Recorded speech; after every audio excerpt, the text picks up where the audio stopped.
Hello everyone, welcome level to clever. நான் உங்கள் பிரகாஷ். இன்றைக்கி இந்த வீடியோவில் ஒரு லேட்டஸ்ட் அப்டேட் தான் பார்க்க போகிறோம். அதாவது தமிழக அரசு தரப்பிலிருந்து வருவாய் மற்றும் பேரிடர் மேலாண்மை துறையின் மூலமாக கிராம உதவியாளர் வேலைவாய்ப்புக்கான காலி பணியிடங்கள் 2290க்கான அரசாணை பார்த்தீங்க அப்படின்னா இப்போது வெளியிட்டிருக்காங்க. ஸோ இந்த அரசாணைக்கு அடுத்ததாக பார்த்தீங்க அப்படின்னா நோட்டிஃபிகேஷனும் வந்து ரிலீஸ் பண்ணிடுவாங்க. ஸோ இந்த நோட்டிஃபிகேஷனில் என்னென்னலாம் அவங்க க்ரைட்டீரியா கேட்பாங்க, அதாவது இந்த வேலைக்கு வில்லேஜ் அசிஸ்டண்ட்டுக்கான வேலைக்கு கல்வி தகுதி என்ன, எந்த மாதிரி டைப்பில் பார்த்தீங்க அப்படின்னா செலக்ட் பண்ணுவாங்க, எல்லா டீட்டெயில்ஸும் நம்ம இந்த வீடியோவில் தெரிஞ்சுக்க போகிறோம். அது தெரிஞ்சதுக்கு முன்னாடி இது வரைக்கும் நீங்கள் நம்ம சேனலை சப்ஸ்கிரைப் பண்ண இருந்தீங்கன்னா மறக்காமல் சப்ஸ்கிரைப் பண்ணிடுங்க. சப்ஸ்கிரைப் பண்ணால் மட்டும் தான் நான் போடுற ஒவ்வொரு பயனுள்ள வீடியோ உங்களுக்கு நோட்டிஃபிகேஷன் வரும். ஸோ வாங்க இன்றைக்கி வீடியோக்குள்ளே போகலாம். ஃப்ரெண்ட்ஸ், இந்த வீடியோவில் பார்த்தீங்க அப்படின்னா வருவாய் மற்றும் பேரிடர் மேலாண்மை துறை, இந்த துறையின் சார்பாக பார்த்தீங்க அப்படின்னா இப்போது கிராம உதவியாளர் நியமனத்திற்கான திருத்தப்பட்ட வழிகாட்டு நெறிமுறைகள் வந்து ஆணையை வந்து ரிலீஸ் பண்ணியிருக்காங்க. ஸோ இதுக்கான ஆணைகள் எல்லாமே நம்ம ஆல்ரெடி இதுக்கு ப்ரீவியஸ் வீடியோவில் பார்த்துருப்போம். ஸோ இப்போ இந்த வீடியோவில் பார்த்தீங்க அப்படின்னா என்னென்ன டாக்குமெண்ட்ஸ் நம்ம கம்பல்சரி வச்சுருக்கணும், ஸோ அதுக்கு எந்தெந்த மாதிரி முறையில் நமக்கு மார்க் அலோகேட் பண்ணுவாங்க அப்படின்னு தான் பார்க்க போகிறோம். ஸோ ஃபஸ்ட்டாக பார்த்தீங்கன்னா இதுக்கான கல்வி தகுதி அப்படிங்கிறது நீங்கள் எஸ்எஸ்எல்சி படிச்சிருக்கணும் அப்படிங்கிறாங்க. எஸ்எஸ்எல்சி நீங்கள் தேர்ச்சி பெற்றிருக்கலாம் அல்லது தோல்வியுற்றிருக்கலாம். ஸோ நீங்கள் பாஸ் ஆர் ஃபெயில் எதுனாலும் ஓகே தான், ஆனால் கண்டிப்பாக நீங்கள் எக்ஸாம்ஸ் எழுதியிருக்கணும். 10th எக்ஸாம் எழுதியிருக்கணும் எஸ்எஸ்எல்சி. ஸோ எக்ஸாம் எழுதியிருந்து உங்களுக்கு மார்க் ஷீட் கம்பல்சரி நீங்கள் கையில் வச்சுருக்கணும். அது நீங்கள் பாஸ் ஆனாலும் சரி ஃபெயிலாக இருந்தாலும் சரி ஒன்றும் இஷ்யூ இல்லை. கண்டிப்பாக அதுக்காக 10 மார்க் வந்து ப்ரொவைட் பண்ணுறாங்க.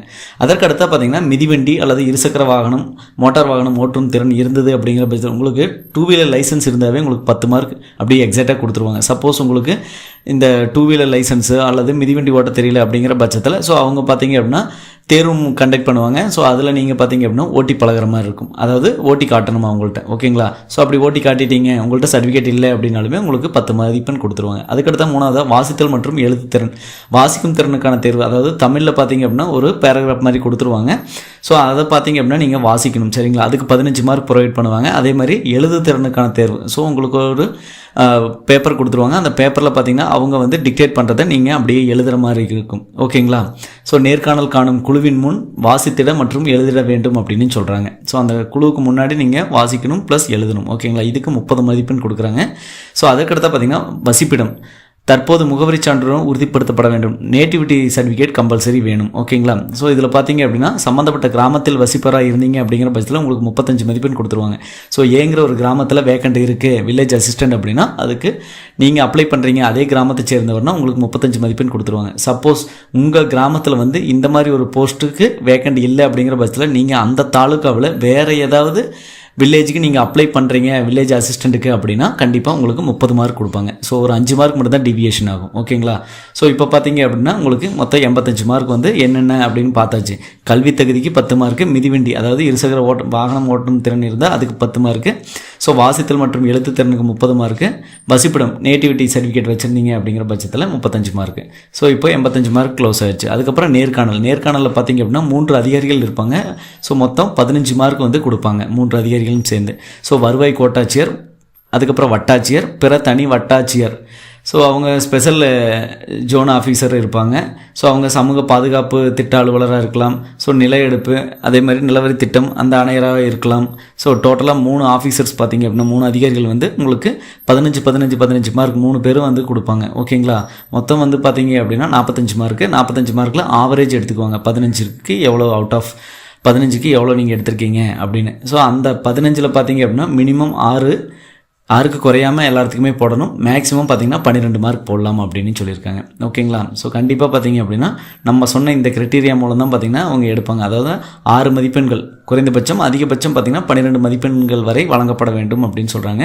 எக்காரணத்தை கொண்டும் எந்த ஒரு விண்ணப்பதாருக்கும் 12 மதிப்பெண்களுக்கு அதிகமாகவோ அல்லது 6 மதிப்பெண்களுக்கு குறைவாகவோ போடக்கூடாது அப்படிங்கிறாங்க. ஸோ 12 மதிப்பெண்ணுக்கு மேலே போடக்கூடாது, ஸோ 6 மதிப்பெண்ணுக்கு கீழே நீங்கள் கொடுக்கக்கூடாது அப்படின்னு சொல்கிறாங்க. ஸோ இதுக்கான நோட்டிஃபிகேஷன் பார்த்தீங்க அப்படின்னா கூடிய விரைவில், அதாவது பார்த்தீங்கன்னா இன்னும் இன்றைக்கி வரலாம், நாளைக்கு வரலாம், ஸோ இன்னொரு 1 வீக்கில் வரலாம், 10 டேஸில் வரலாம். கண்டிப்பாக பார்த்தீங்க அப்படின்னா இதுக்கான திருத்தப்பட்ட அரசாணை வெளியிட்டாங்க.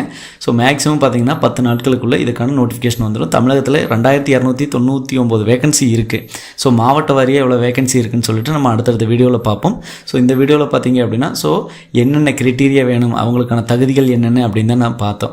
ஸோ இதுலேயே பார்த்தீங்க அப்படின்னா என்னென்ன டாக்குமெண்ட்ஸ் எல்லாம் வேணும் அப்படின்னா கண்டிப்பாக உங்களுக்கு ரேஷன் கார்டு வேணும், அதே மாதிரி ஆதார் கார்டு வேணும், அதுக்கப்புறம் உங்களோட ஃபோட்டோ, அதுக்கடுத்து பார்த்தீங்கன்னா உங்களோட 10th மார்க் ஷீட் வேணும். ஸோ நீங்கள் டிகிரியே படிச்சிருந்தீங்கனாலும் 10th மார்க் ஷீட் கம்பல்சரி வேணும், ஓகேங்களா? ஸோ நீங்கள் டிகிரி 2 டிகிரி கூட படிச்சிருக்கலாம், யூஜி பிஜி இந்த மாதிரி யார் வேணாலும் அப்ளை அப்ளை பண்ணிக்கலாம். பட் கம்பல்சரி அவங்க 10th எழுதியிருக்கணும். ஓகேங்களா, அது தமிழில் எழுதியிருக்கணும், தமிழ் ஒரு சப்ஜெக்டாக எடுத்து எழுதியிருக்கணும். சரிங்களா. ஸோ அதுக்கப்புறம் பார்த்திங்கன்னா உங்களோட நேட்டிவிட்டி சர்டிஃபிகேட், ஸோ இதெல்லாமே இருந்ததுன்னா போதும், நீங்கள் இந்த வில்லேஜ் அசிஸ்டண்ட்டுக்கு அப்ளை பண்ணிக்கலாம். ஓகேங்களா. ஸோ இது பார்த்திங்க அப்படின்னா வரக்கூடிய ஒரு 10 to 15 நாள் இதுக்கான ஆன்லைன் அப்ளிகேஷன் வந்துடும். அந்த ஆன்லைன் அப்ளிகேஷன் எப்படி ஃபில் பண்ணுறது எல்லா டீட்டெயில்ஸுமே நம்ம வரக்கூடிய ஒவ்வொரு வீடியோவை நம்ம பார்ப்போம்.